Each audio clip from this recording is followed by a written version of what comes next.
పెద్దబాబు 4 miss calls ఉన్నాయి. ఏంటి, ఏమైంది? కంగారు పడాల్సిందేం లేదమ్మా. పార్వతిని చంపాలనుకున్నట్టు, వాళ్ళు తనని పొడిచినట్టు, ఆ రోజు ఏం జరిగిందో తనకంతా కలగా గుర్తొచ్చినట్టు చెప్తుంది. అవునా? ఆ విషయం గురించి మీతో ఏమైనా చెప్పిందా? నేను హాస్పిటల్లో తనని జాయిన్ చేసినట్టు గుర్తొచ్చింది. ఇంకా ఏదో చెప్పబోయింది, కానీ హెడేక్గా ఉందని సైలెంట్ అయిపోయింది. ఓకే నాన్న, స్ట్రెస్ అవ్వకుండా చూసుకోండి. మేము ఈవినింగ్ ఫ్లైట్కి బయలుదేరొచ్చేస్తాం. అలాగే అమ్మా. మీరందరూ ధైర్యంగా కాన్ఫిడెంట్గా ఉండండి పెద్దబాబు. ఆ శత్రు ఎవరో తెలిసిన మరుక్షణం శత్రుశేషం లేకుండా చేద్దాం. బయలుదేరే ముందు కాల్ చేస్తాను నాన్న. ఉంటాను నాన్న. Take care. ఓకే అమ్మా, మీరు జాగ్రత్తగా వచ్చేయండి. బాయ్. అమ్మ వాళ్ళు సాయంత్రం వచ్చేస్తున్నారు. ఓకే బ్రో, మేము హాస్పిటల్కి వెళ్ళి చంద్రముఖం చూసొస్తాం. సరే. పదచిన బాబు, నేను కూడా వస్తాను. ఇప్పుడు వద్దు పిన్ని, నెక్స్ట్ టైం వెళ్ళినప్పుడు వద్దు గాని. సర్లే, చిట్టి తండ్రిని అడిగానని చెప్పు. సరే పిన్ని, బాయ్ బ్రో. జాగ్రత్త. పెద్దబాబు, కాఫీ ఏమన్నా తీసుకురమ్మంటావా? ఏమొద్దు పిన్ని. శ్యామల ఎక్కడుంది? బాబుకి స్నానం చేయించాక కనపడలేదు. అలసిపోయి ఏసీ వేసుకుని పడుకుని ఉండొచ్చు. సరే పెద్దబాబు, నాకు కొంచెం పనుంది.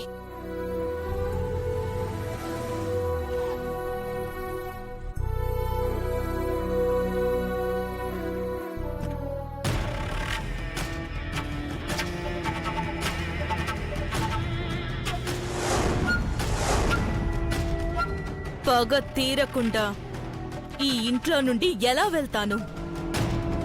ఆ పార్వతికి గతం గుర్తొచ్చేలోపే చచ్చిపోవాలి.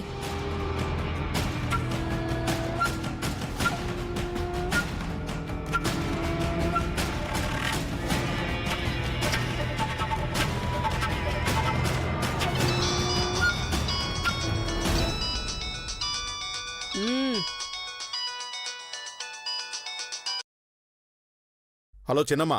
కుమ్ముడు, ఫోన్ అమ్మకివ్వు.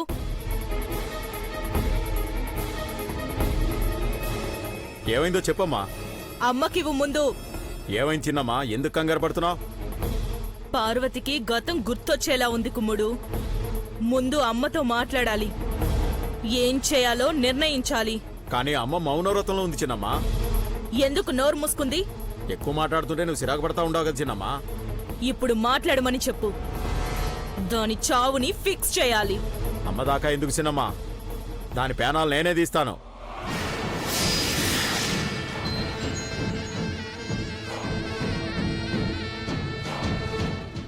చిన్నమ్మకి సర్ది చెప్పి ఫోన్ పెట్టించినమ్మా. ఏం చేస్తారో తెలీదు. పార్వతికి పిండం పెట్టించమని చెప్పిందమ్మా.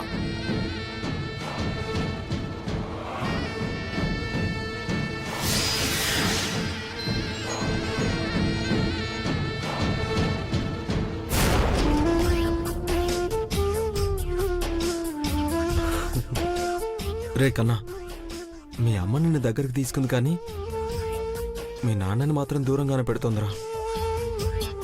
ఏం చేయనురా, ఎప్పుడు గతం గుర్తొస్తుందో ఏంటో. ఎప్పటికీ దూరం చేయడానికి నేనొచ్చాను దేవా. దేవా సార్, బాబునివ్వండి. నా దగ్గరే ఉండని శ్యామల. Syrup తాగించాలి sir. నువ్వు తీసుకురా, నేను వేస్తాను. నీ వల్లే నేను మీ అమ్మ మళ్ళీ ఒకటవుతాం అనుకుంటున్నాను. ఇప్పుడు నన్ను తను ద్వేషించుకుంటుందో ఏంటో తెలీదు, కానీ చీకట్లోకి నెట్టేసినట్టుగా ఉంది. నువ్వే మళ్ళీ మమ్మల్ని కలపాలి. Hello mister. మేడం. ఏంటి నీలో నువ్వే మాట్లాడుకుంటున్నావు? ఏం లేదు మేడం. నన్ను తిట్టుకుంటున్నావు కదూ? లేదు మేడం. లేదులే, నువ్వు నన్ను తిట్టుకున్నట్టే అనిపిస్తుంది. నిజానికి నేనే నిన్ను బాగా తిట్టాలి.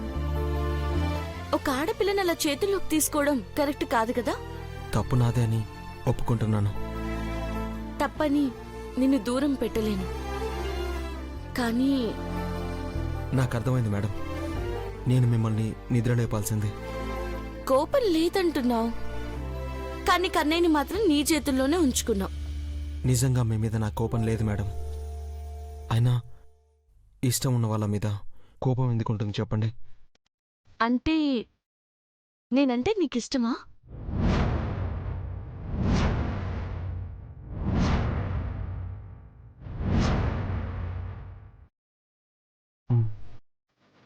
ఎంత ఇష్టం?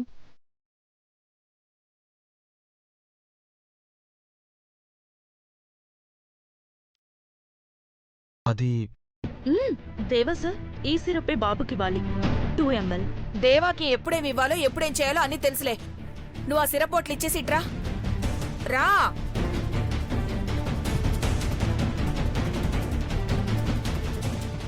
ఏమైంది మేడం? వాళ్ళిద్దరూ మళ్ళీ ఒకటవ్వాలి. పార్వతికి మళ్ళీ గతం గుర్తురావాలని ట్రై చేస్తుంటే పానకంలో పుడకలా మధ్యలోకి ఎందుకు దూరుతావు? తల్లిదండ్రులకి బిడ్డను ఎలా చూసుకోవాలో తెలుసు. మరీ అవసరమైతే తప్ప నువ్వు మళ్ళీ వాళ్ళ దగ్గరకు వెళ్ళకు. అర్థమైందా? ఇదేంటి నా క్లాస్ పీకుతుంది? నా మీద డౌట్ రాకుండానే నన్ను దూరం పెడుతుంది. చెప్తాం.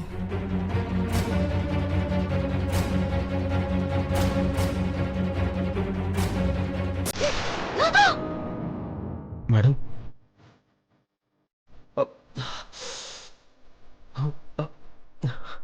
అయ్యో మిస్టర్, కంట్లో పడిందా? మంటగా ఉంది. ఉండు.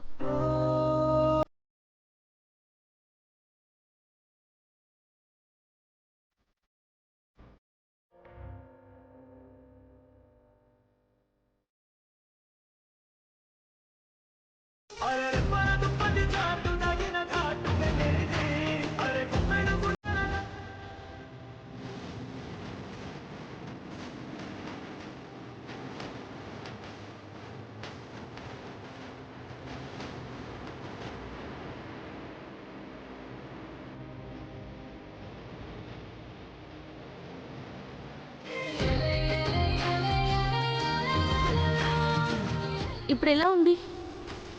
It's okay madam. గుడ్డ నోట్లో పెట్టి వేడి చేసి కళ్ళకు పెట్టేది నువ్వు ఒక్కదానివే పార్వతి. మమ్మల్ని కాపలా కాసే కళ్ళల్లో ఏదైనా పడితే ఎంత ప్రమాదమో కదా. మేడం కొంచెం బాబుని పట్టుకోండి. Thank you. ఇప్పుడే వస్తాను మేడం. ఆ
ఈ పూసల మీద కాలు పెట్టగానే కింద పడి ఉన్న మతి కూడా పోతుంది.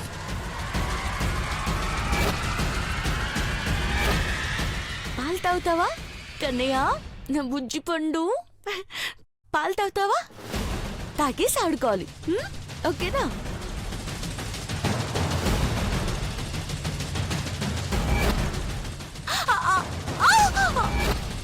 మేడం మేడం ఏం కాలేదుగా? పెద్దబాబు ఏమైంది? కట్టెన్ పూసలు తెగిపడున్నాయేంటి? నాకెప్పుడు ఏ ఆపదొచ్చినా మిస్టర్ కాపాడుతూనే ఉంటాడు కదా. అది నా బాధ్యత మేడం. బాబుని పడుకోబెడతాను. నేను పడుకోబెడతాను. సరే మేడం.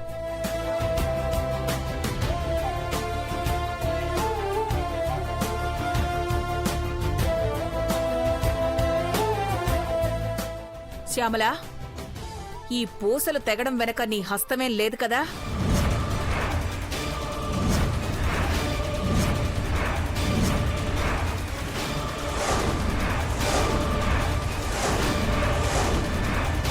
అదేంటి మేడం అలా అంటారు? ఇలాంటి చీప్ ట్రిక్స్ ఒకప్పుడు నేను చాలా చేసొచ్చాను కాబట్టి చెప్తున్నాను. నాకెందుకో నీ మీదే అనుమానంగా ఉంది. Madam this is too much. నన్నెందుకు ఇలా అడుగుతున్నారు? ఇంట్లో సీసీ కెమెరాలున్నాయి. చిన్నబాబు వచ్చాక సీసీ కెమెరా ఫుటేజ్ మొత్తం చెక్ చేయిస్తాను. నువ్వే పూసలు పడేలా చేశావని తేల్తే మాత్రం నీ కాళ్ళు చేతులు నేనే విరగ్గొడతాను. హాస్పిటల్లో నైరుతి మూలన బెడ్ వేయించి రోజు బ్రెడ్ గుడ్డు తినేలా చేస్తాను. ఖబర్దార్.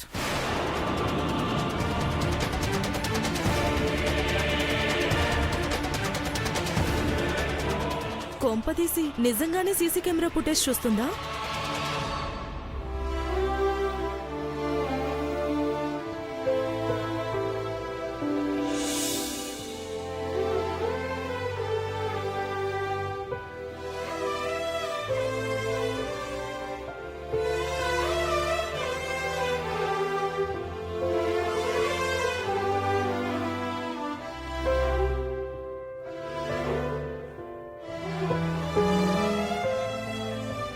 చంద్రముఖి, జ్యూస్ తీసుకో. ఓ 5 నిమిషాలు ఆగు శేఖ. ఇందాకే నీళ్లు తాగాను. సరే. చంద్రముఖి ఇప్పుడు ఎలా ఉంది?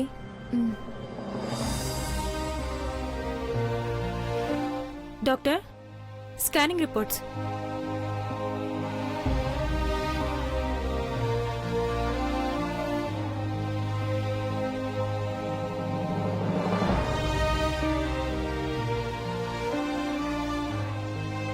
చంద్రముఖి, మీ వాళ్లలో ఎవరైనా క్యాన్సర్తో బాధపడుతున్నారా? అలాంటిదేం లేదు డాక్టర్.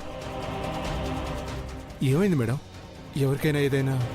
డాక్టర్ శిరీష ఫోన్ చేశారు. బేబీ బ్లడ్ గ్రూప్ తీసుకుని స్టెమ్ సెల్స్ బయాప్సీ చేయమన్నారు.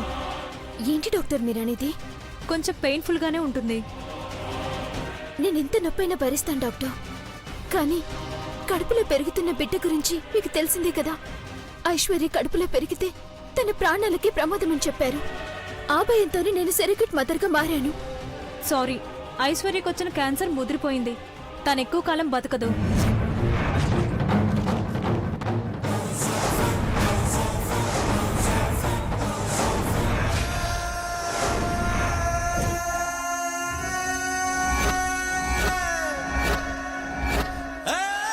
నో నో డాక్టర్, అలా అనకండి. ప్రాణం పోసే డాక్టర్స్ నిండు ప్రాణం పోతుందని చెప్పకండి. మిస్టర్ శేఖర్, ఐశ్వర్యని బ్రతికించాలని చివరి ప్రయత్నం చేస్తున్నాం. స్టెమ్ సెల్స్ బయాప్సీ చేస్తున్నాము. ఐశ్వర్య బ్లడ్ గ్రూపు పుట్టపోయే బిడ్డ బ్లడ్ గ్రూప్ మ్యాచ్ అయితే ఇంకా మంచిది. డాక్టర్, సిజేరియన్ చేసేనా బిడ్డను ఐశ్వర్యకి చూపించండి. తను బతకడానికి నా ప్రాణం పైన పర్వాలేదు. ఐశ్వర్య, మహి, బిడ్డ ముగ్గురు బాగుంటే చాలు. రిస్క్ తీసుకోలేం చంద్రముఖి. అనుకున్న డేట్ కంటే 2 days ముందే డెలివరీ అవ్వచ్చు. ఏదో ఒకటి చేసి ఐశ్వర్యని బతికించే దారి చూపించండి డాక్టర్. Please doctor. మీరేం కంగారు పడకండి. I will try my level best.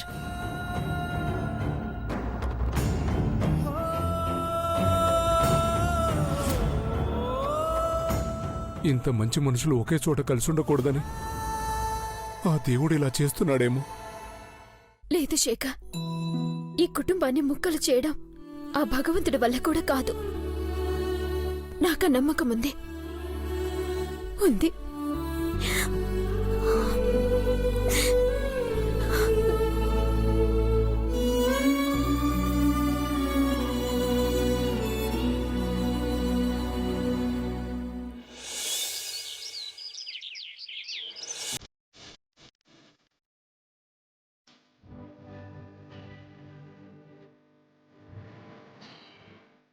Mister, ఏదైనా కబుర్లు చెప్పొచ్చు కదా.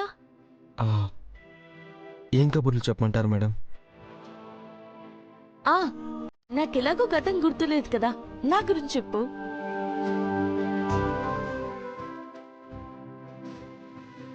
మీ గురించి చెప్పడం అంటే నా గురించి నేను చెప్పుకున్నట్టే ఉంటుంది.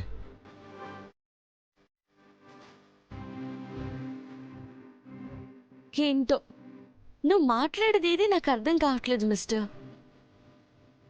సర్లే పోని, నాకేం నచ్చేవో నాకేం ఇష్టం ఉండేవి కావో వాటి గురించైనా చెప్పు, వింటాను. ఇప్పుడు అవన్నీ ఎందుకులే మేడం. హా, నాకు అర్థమైందిలే. నేను వాటి గురించి తెలుసుకొని ఆలోచిస్తూ గతం గుర్తు తెచ్చుకునే ప్రయత్నం చేసి బాధపడతాననే కదా నీ భయం?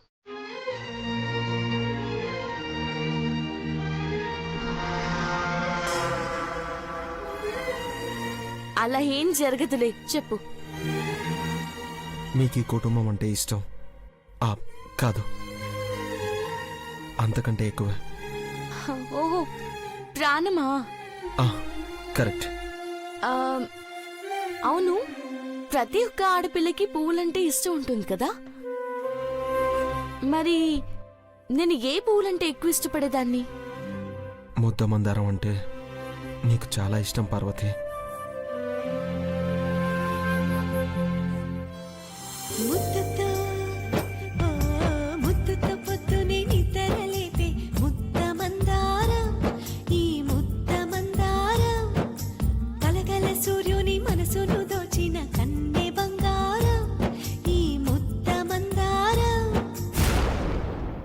హలో మిస్టర్, నిన్నే.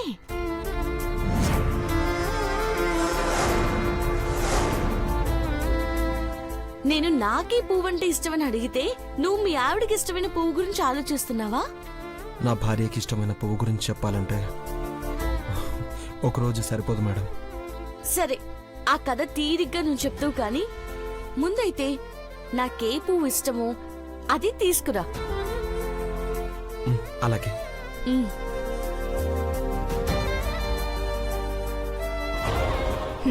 థ్యాంక్ యూ దేవా. నువ్వు 2 నిమిషాలు పార్వతిని వదిలిపెడితే చాలు, నేనేం చేయాలో చేసేస్తాను. ఈ దెబ్బతో బాబుని పార్వతి నుండి దూరం చేస్తాను.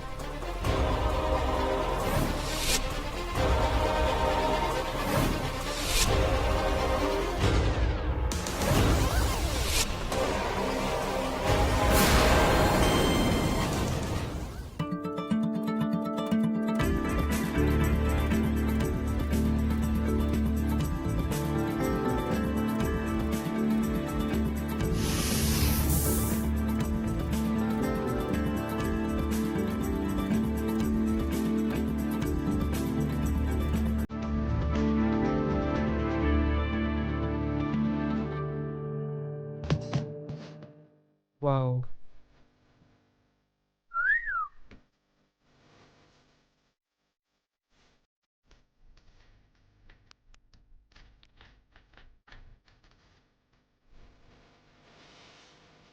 వావ్.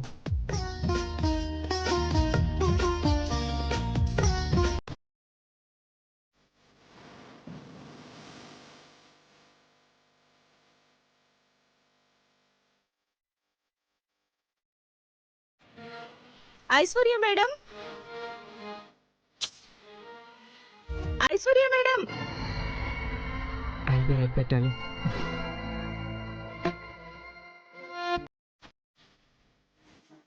మీరిలా సంతోషంగా ఉండడం చూస్తుంటే ఎంతో ముచ్చటేస్తుంది మేడం. మీ పెళ్ళై 3 ఏళ్ళైనా అప్పుడే పెళ్ళైన కొత్త జంటలా ఉన్నారు. Thank you Shyamala. మేం ప్రతిరోజు ప్రేమలో పడుతూనే ఉంటాం. ఎందుకంటే మా ఇద్దరి మధ్య అండర్స్టాండింగ్, ఫ్రెండ్షిప్తో పాటు మహి నా చేతిని వదలలేనంతగా నా చర్మాన్ని మృదువుగా ఉంచే ఈ రెక్సోనా. అందుకే పెళ్ళైన ఈ 3 ఏళ్ల నుంచి మా బంధం ప్రతిక్షణం మధురంగా సాగిపోతుంది. 100% సహజమైన కొబ్బరి నూనె, ఆలివ్ ఆయిల్ కలిగిన రెక్సోనా నా చర్మాన్ని మృదువుగా, కాంతివంతంగా ఉంచుతుంది. వావ్, నిజంగా గ్రేట్ చాయిస్ మేడం. భర్త కూడా, ఈ రెక్సోనా కూడా. నా చర్మ సౌందర్య రహస్యం రెక్సోనా.